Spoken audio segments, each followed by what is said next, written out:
And good evening, everybody, on this Thursday evening. This is Jim Dabbelt coming to you once again with another Facebook Watch live party.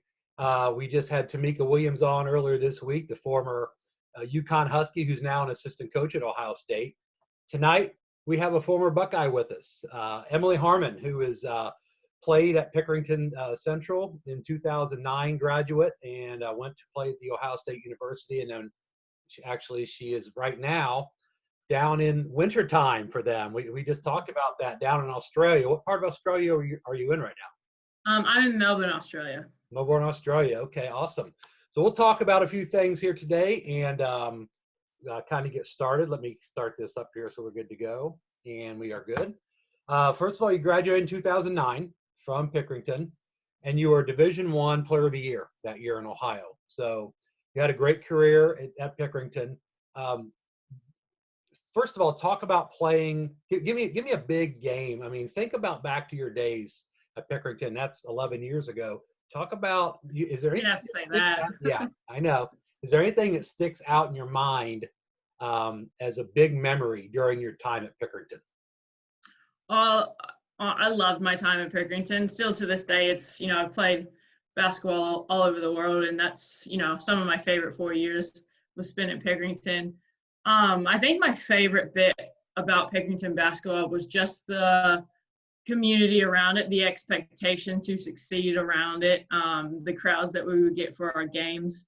I would say when I think back on that time, my favorite memory was when, because the school split, so you had your Pickerington Central and your Pickerington North, and up until that point, none of the teams have played each other before, and no football, no basketball. Nothing. And it was my freshman year, and it was the regional finals to move on to go to states. And it was Pickerington Central versus Pickerington North.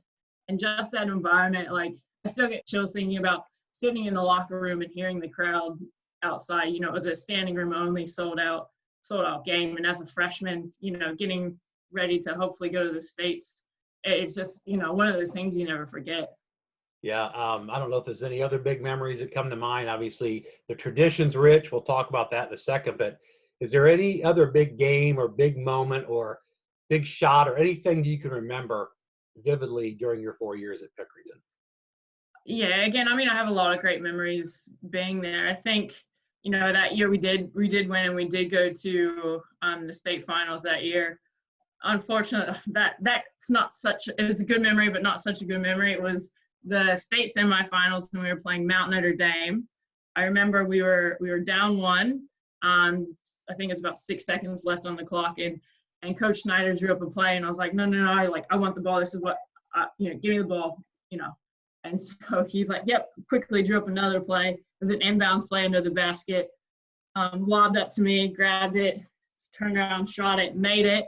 Heard the refs whistle. So I was like, we're going to the state finals. I'm going to the line. It's an and one. The ref said and one.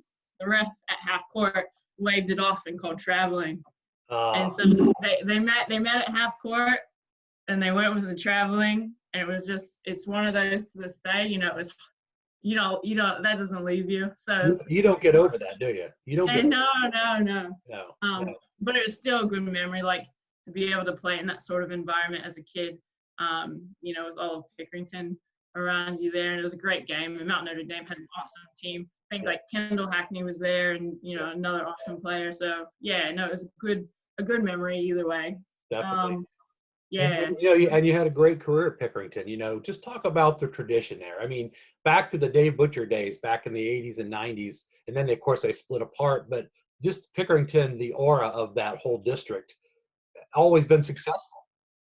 Yeah. Like, I grew up in Lakewood, Ohio, so kind of out by Buckeye Lake. And just as a little girl who loved basketball, I was always making my parents drive me up to Pickerington to watch their games. And just, as a young kid standing there, watching these crowds and watching these players play who were superheroes to me at the time. You had Marcelo Packer, Turner, Ostendorf. You can go on for days about the players who played there before me. And there's just such a rich, if you walk into the gym, you see the banners, you see the state titles, the regional titles, the district titles, the history for girls basketball there. I think it's a huge part of Ohio women's basketball. Definitely. Then you went over to play in Columbus. You stayed in Columbus, actually, and play at the Ohio Yeah, State University. You played with some great players. yeah, Coach Jim yeah. Foster, I believe, was there at the time. And kind of talk a little bit about your experience playing at such a great institution. Yeah, I mean, obviously going into an institution like that, there's a whole lot of expectations, and I think a lot of what Ohio State basketball was made me the person that I am today. You can't slack off as far as your efforts, and not just on the basketball court, in the classroom as well, and who you are as a human being. There's a lot expected of you when you're at an institution like that. So, yeah, I mean, it's very character building. My experience there, going into my freshman year, I think it was a transition period for me, honestly. You come in from being a superstar, and then you're surrounded by superstars, and there's a lot you have to learn, and there's a lot you thought you knew and you didn't know, and there's a lot to take in and soak it up. Definitely, definitely. After your career with the Buckeyes, then you played professionally their seventh year. Has it all been down in Australia? And kind of tell me about your professional career. Yeah, so actually after college, I ended up just getting at that point in my life I was like, okay, I think it's time to get a career and hang it up. And I worked at a hospital for, I think it was about 3 months before I was just like, I just felt sick to my stomach, like I wasn't doing what I was supposed to do. And one of my teammates at Ohio State, Amber Stokes, she had an agent, and I was like, can I just grab his number and maybe, I'll see what happens. At that point, not knowing what would happen. So I called him up, and then 2 weeks later, I was in Ireland playing, had a great season there, and then a team in Australia picked me up. And yeah, never looked back. So still playing over in Australia. I just fell in love with it when I got here, the lifestyle, the style of play. Fell in love with it and was happy playing here. And it works out because the seasons are opposite. So when it's summer there, it's winter here. So whenever I do get to go home in my off season, it's Christmas time, and you get that time with your family. Speaking of going home, the time difference has to be crazy. You talked about it. It's 11:30 in the morning over there now, when this is on Friday morning at this time. So if you think about it, it's just totally it's totally flipped upside down compared to what you're used to when you're home and you've been here your whole life, up to that point. How difficult is it to adjust, the time adjustment and the flight adjustment? Yeah, so your flight, so you normally will go, I go Columbus to LA, which is about 4 to 5 hours. And then you go LA to Melbourne, Australia, which could be anywhere from 16 to 14 hours. So no matter how you put it, it's an awful flight, and it doesn't get easier. I've made it many times now, still not easier. Yeah. Right. But you just do it. You just get on. You're like, all right, I'm here for a while. So, but the adjustment, it is difficult, especially as an athlete. And I'm in a position now where I'm coaching and playing. But when you're an athlete just coming over to play, you're arriving maybe a week before your season. So you get here in the morning and you've got training, that night. So you got to be ready to go. And it takes about 2 weeks before you really actually start to adjust. Like, you're awake during the evenings and you're hungry because you're used to being, eating at this time. It's lunchtime back home. So it's a huge adjustment. Definitely. So while you're over there, you also have had a great opportunity to become a basketball development officer. So you probably got to get to work with, I'm guessing, youth over there, I'm guessing. So kind of tell us about that a little bit. You're at the Wyndham Basketball Association. So tell me a little bit about what that entails. Yeah, so I am in a unique position where I'm still, playing full time, and now also working full time. I'm a basketball development officer at the Wyndham Basketball Association, like you mentioned. I've been doing this role for 2 years, 1 year now. It's only been 6 months with this association, but I'd previously done it. So what a basketball development officer is pretty much you're in charge of youth development, so junior development as far as their skill set goes. So I run, a typical day for me is, I write up my session plans. I run the session plans for kids after school. PE teachers will hire me to come into their schools and run basketball training clinics. So I'm literally from sun up, from sundown. I'm, working with kids and doing different skill sessions according to their age group and their skill level. And then after that, I'll have my own basketball training at night. So it's a full gig. That sounds like a really good thing. And obviously you love the game, or you wouldn't be still doing it as long as you have. And you really sounds like you've landed in a really good position. How many kids Yeah. do you usually deal with over? I mean, do you have a certain number of kids you deal with? So the association that I work for is one of the largest in Australia. So there's hundreds and hundreds and hundreds of kids. Like, I couldn't even probably put a number to it. Okay. And yeah, so I work with all different age groups. So I run a younger one, which is called Aussie Hoops, and that is little beginners who are ages 5 through 10 years old. And I run 10 classes of that. So I have 211 Aussie Hoopers. And then I have a program called Hoops Academy, and that's ages 10 through 16. And those are your beginner kids who kind of get left out because of their age. So, a lot of times you expect kids that age to just have been playing their whole life, and that's not always the case. Right. And then I run more advanced sessions for kids who, have been playing for a while. So yeah, all sorts of different stuff. Do they take basketball? Do the kids especially? Do they take basketball as seriously over there as you did when you were growing up over here? Oh, absolutely. It's different. Like, the systems are different. Like, in America, you grow up playing for your school. You have your high school, and that's who you play for. And then you go to, college and play college basketball. Like, the stepping stones are different here. Whereas you play for an association, like, what we have, so it's a bit different, the systems. But as far as, a kid's desire to play and their hungriness, and you've got kids here who are getting up at 6 a.m. before school to train, and you're playing on so many different teams as well, and that's another one of the differences. So no, their appetite for basketball is just as high. How long did it take you to adjust to when you played over there? You played 7 years professionally.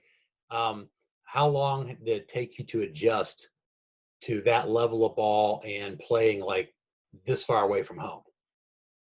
Yeah, well, as far as the adjustment to playing, the game is, everywhere you go, the game's a little bit different.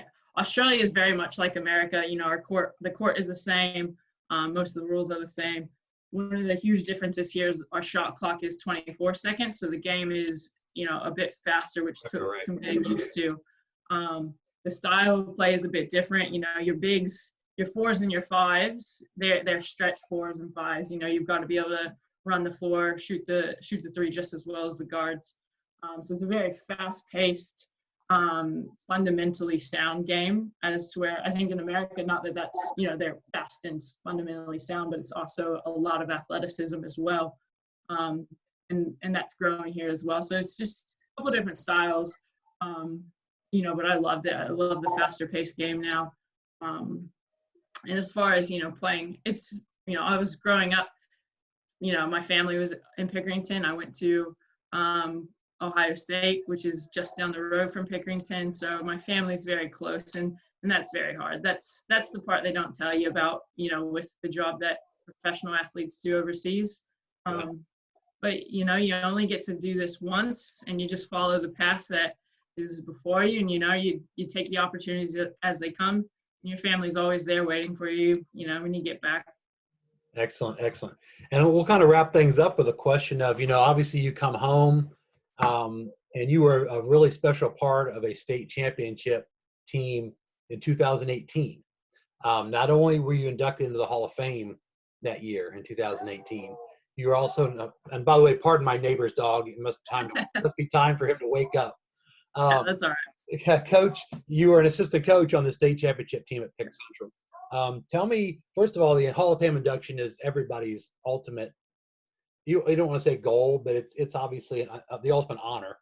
And then coaching the state championship team had to also be really special for you. Yeah.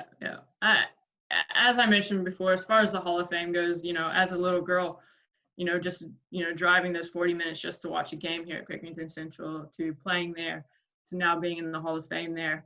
It was nothing but humbling and an absolute honor, privilege to even be mentioned in the same category as some of the players who I grew up admiring. The rich tradition there. So extremely grateful for the opportunity to even be mentioned in the same category. And as far as being a part of that state championship team, I always felt like after that game in high school that there was a bit of unfinished business. So, as a player, it was sweet. As a coach, honestly, it was even sweeter, because there's things that you don't understand as a player that are in this coaching role. You put your time and your effort into the development of these kids, and you promise them, if you stick to this plan, if you trust the process, it'll pay out. And honestly, sometimes it just doesn't, and sometimes it does. And to see, when it did pay off, it was awesome. The look in the kids' eyes. It's a memory they got to create that they'll never forget, and to be a part of it was a privilege. I talked to Tamika about this the other day, and you and I go back a way too. Obviously you guys, we all kind of came into this. I'm a little older than you, obviously, but came into it around the same era, and obviously got to really enjoy your career and the team you were on. But one team I'm sure you have a lot of great memories of is the Hoop Stars. Playing for Coach John Coffey, and Tamika obviously raved about him because she had played for him in the past. Talk about the importance of playing for them and how that probably helped you, playing for Coach Coffey, how that helped you prepare for the next level. Yeah. Again, great memories. Coach Coffey is a special guy. Always will hold a special place in my heart for him. If you haven't met him, you need to. He's a special dude. Tamika and I joked that he's in the gym every night. Yeah, that's right. I can't imagine what he's going through right now. Right. Oh, it's terrible. Look, I know there's a lot of, and I didn't understand it until I was a high school coach as well, is, you have the bit of, should we let kids play AAU ball? Should they just play high school ball? And I see it from different angles and perspectives now, but honestly, AAU as a kid, if you love to compete, if you want to be seen, if you got that chip on your shoulder, there's nothing that's, as fun as AAU ball, because it's a team game and you have your teammates, and you understand that you're playing for each other and you're playing to win, but you're also playing, to be seen at the same time. And it's a weird dynamic. But those memories of gyms being filled with college coaches and, going to battle with your teammates, awesome memories. And just when you're traveling around with those teammates every weekend in different states, you don't get to do that so much in high school, and it's a different dynamic. And I'm sure you probably, to this day, probably have, you still probably keep in touch, I'm assuming, with some of your, especially your AAU teammates, because, most of them went to the next level. So that's right. All have something to, in common, and a chance to stay connected with your entire life. Yeah, that's right. And even a few years ago, I got the chance to play with Michaela Roof. Yeah. And she was one of my AAU teammates. So just different stuff like that connect us, and it always will. I know some of our moms still get together and hang out and probably talk about the good old days when they had to pay for all that stuff. But yeah, but you know what? They wouldn't change a thing. They that's right. They made lifelong friends just like you guys did. So yeah, that's right. Outstanding. Emilee, thank you so much for your time. It's been so awesome reconnecting with you on here, and I'll chat with you here when I'm done, when I get off the air. But it's exciting. Thanks for having me, Jim. Exciting. It's exciting to talk to you, and obviously you're doing great things down in Australia. And I wish you the best of luck in your future. Thank you very much, and thanks for having me, Jim.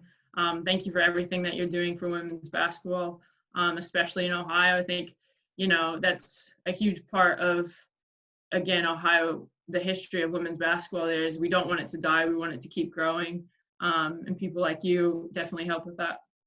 Thank you. And Emilee's also going to be in the book that I'm writing, which it seems like I'm going to reveal everybody, I think, but I'm not going to quite do that. I mean, I've just reconnecting with some people that I have a relationship with, and a chance for some of you guys out there to meet the girls that set the tone. So thank you for everything. I'm looking forward to keeping in touch with you for the book, and take care of those kids down there and make them great.